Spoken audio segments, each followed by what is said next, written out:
Welcome back, YouTube. In today's video, we're going to cover a very important update because what we talked about in the last video has just happened. So I wanted to cover this. And then also we're going to take a look at the options performance of last week here toward the end of the video. So getting into it, we are crossing that level that we talked about, which was at around that 12.96 mark, the 0.1296 cents mark. And what we were talking about is the fact that this has happened roughly around 9 times before, and we have not closed there yet. So what I mean is, if we take a look here back, if we're looking at May 3rd, May 2nd, May 1st, April 13th, March 20th, March 19th, let's see, March 5th, what is this? And March 3rd, and then of course March 1st. All of these times, this level was touched and it resulted in a reversal. No matter if we were going to the upside or if we were in a downtrend, it grabbed liquidity from this level and then it went on to retest either somewhere between 16 and 18 cents. And initially, even on the run up, it ran to 22 cents. So this is what I meant by in the charts we were talking about before, saying if we get to this level, this is going to be very telling for the overall trend, because the fact of the matter is we've done this over 8 times already, right? So even retracing, going down to this level from the levels that we've been at, even higher levels, we've touched this the 12.9 cents mark and rallied, right? This has happened a bunch of times before, so this is going to be very telling for the overall trend. And also, what's unique is, because we've been consolidating at these higher levels for so long, we have now risen the 200-day average, right? That's what this red line is coming into this zone. So right now, Doge is resting on the 200-day moving average. So there's a very strong chance here that we're going to see a move here back above this line. But just based off of history here, obviously, based off from this current trend, which when we first broke into this level, which was back in February, Doge has rallied from this point or lower 100% of the time. And it's not saying that it can't go lower, because obviously on the first here, it went down to around 11 cents, but it didn't close there, right? That's what this wick is, right? So it closed back up here at around 12 cents. And same thing here, it went a little lower back in early March, but it did not close there, right? Because a lot of times people take current price action for where the price is actually closing. Where it closes absolutely matters. And that's how you that's how you really kind of can tune in to the chart here and see where the rejections are actually coming from versus watching the actual price action. So that's going to be very telling here for the overall trend, because I know a lot of people have been saying, oh, Doge is going back to 5 cents, it's over. And this is kind of why I made that post on X and in the community section, is people are zoning into Doge and not the entire market. It doesn't have to be Doge. You can look at any of the crypto, especially the top 10, which kind of dictate the flow of liquidity into the market, and you'll see the exact same trend playing out. You guys know how I do typically. I go into CoinMarketCap. All the charts are identical. You can see the liquidity flowing out of the market.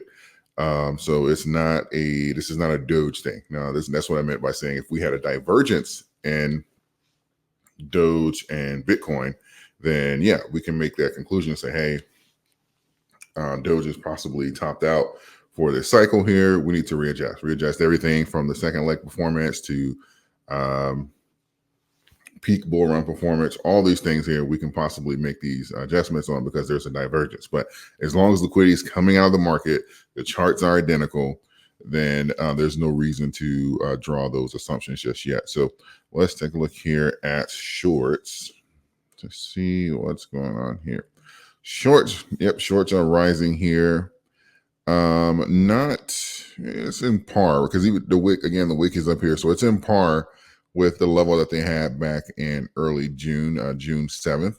But on the day, plus 23 cents. So they are trying to get this to push down as well, because they're seeing the sentiment of the market. So they are, what is this here? Roughly on the 14-day. So we're going to compare this to see, what shorts are doing here. Same thing. Shorts are above the 200-day now on Bitcoin. So they are trying to push there as well. So that kind of can give you an idea of the position that they're taking as far as in the market. They believe some more liquidity has to come out. We'll see how this works because so far, when they've done this before, especially at least for Doge, I'll take a look here at Bitcoin price action. But so far, they've gotten their feelings hurt about 8 times so far on this trend when they try and short it below these levels. So Bitcoin resting here at around the 72-day moving average. Let's see, we are 65, 366 on the day, down 1.89%.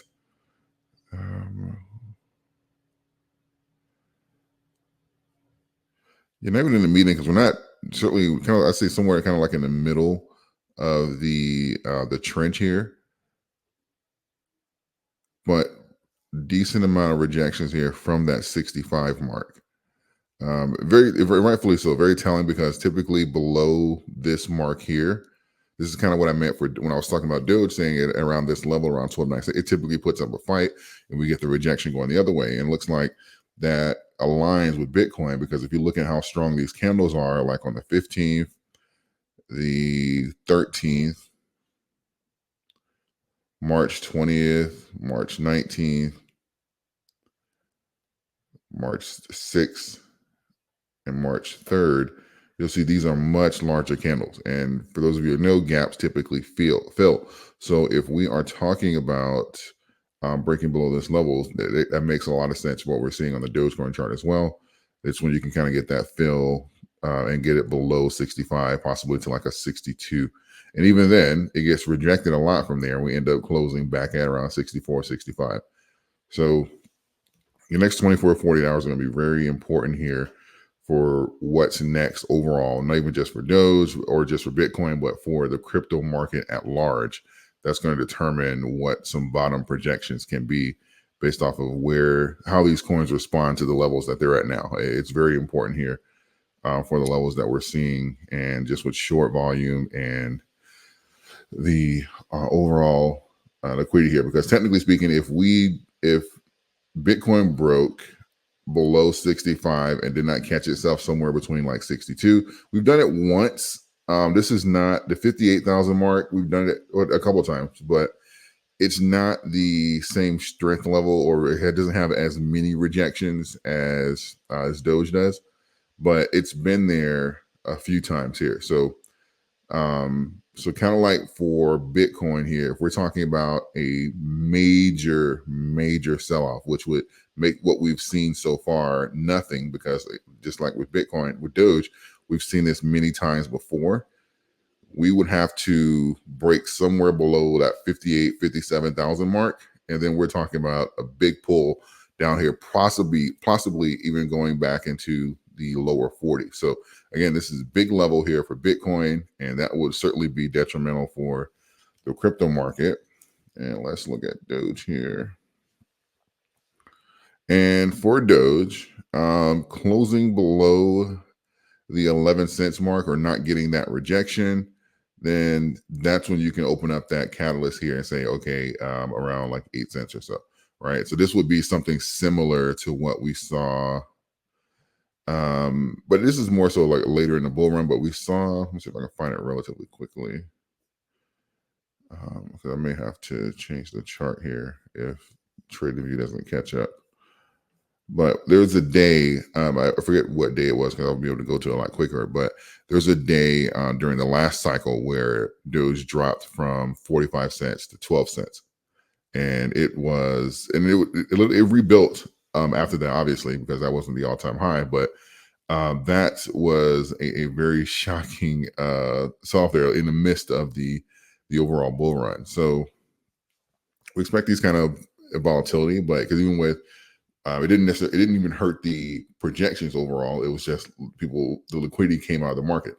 Bitcoin's done it a bunch of times, even before retail was even involved a lot in crypto. We've seen Bitcoin go from 19 to 3, 12 to 5, cutting 50%. And this is not bear market. This is in the middle of the bull market. Bitcoin has dumped 50% before. And, so we've seen this type of liquidity come out of the market. And as we know, if you're tracing the charts and flow of liquidity from institutions. If Bitcoin gets chopped down by 50%, it doesn't happen in every market. So that's why you can't say that with certainty in every market. But if that does happen, then you can expect that to kind of affect the entire market. So we'll see as far as what's happening here with these levels, because it's going to be very telling. And then we'll be able to kind of go from there to see if we're going to get that push back to the upside or if there's some more bleeding to go here. But so far, as I mentioned, around 8-9 times for Doge, it's happened 100% of the time where it bounced. And now we also have the 200-day here. So they'll be very, very interesting to see how this plays out and if we're going to get that push back to the upside. So let's take a look here at the options performance of last week. If you guys aren't familiar, I said here on the community section and on X, I was going to do some options trading and pretty much take a roughly around like $1,500 and go to 10,000. And I was going to do it with a bunch of people just to kind of show progress and the ups and downs of the market, because it appears that there's a large number of people here that believe that the asset can only go up, or they can't be. It's more so, I guess, the volatility of the market is ignored, or they tune in specifically to Doge, and that's kind of like the narrative versus looking at the market at large. So I want to do something here on a broader basis, just to show that you can make money even though in the volatility, even up and down, you can make money in different assets. So we're going to be doing some options here for the next few weeks. So right now, over the last week, not even the past few weeks, we are in profit around 13.53% as of the time. I'm going to take a screenshot now, around $252 up. We did some quick plays. We're going to take some longer trades this today, probably as soon as, but not too long after I get off of this video. We took some positions, I'll say, in Nvidia. We're talking about most of the time we're in there maybe like a few minutes, maybe an hour, a day at the most, but unlikely. And these are small positions, so just so you don't necessarily need a lot of money. Don't let everybody tell you that. But we took a few positions in Nvidia, GameStop we had one, and SPY we took one, right, and around 14%. So, and this is with a position here that I took earlier today. So that's why it's a little down. Actually, it was like 22%, but the market's rallying right now, so it's really good. So I'll check in with this kind of like every week or so. It's kind of give you guys like an update, so you kind of check in and see how the options portfolio is performing. So I think it'll be like a neat thing to add to the channel. So let me know what you guys think in the comment section. Let me know how you guys are feeling about the market here, whether or not you think we're going to rally from these levels, or do you think we're actually going to go back to 8 cents and Bitcoin is going to go back into the $40,000 range. Let me know your thoughts. I'm very curious to see the sentiment of the people right now. I'm seeing a lot of mixed opinions in the comment section and on X. So I wanted to know how you guys were feeling. If you have not done so, please consider subscribing. We certainly have time now to beat Bitcoin to 100,000. So please consider doing so if you have not. Thank you, and I'll see you guys in the next video.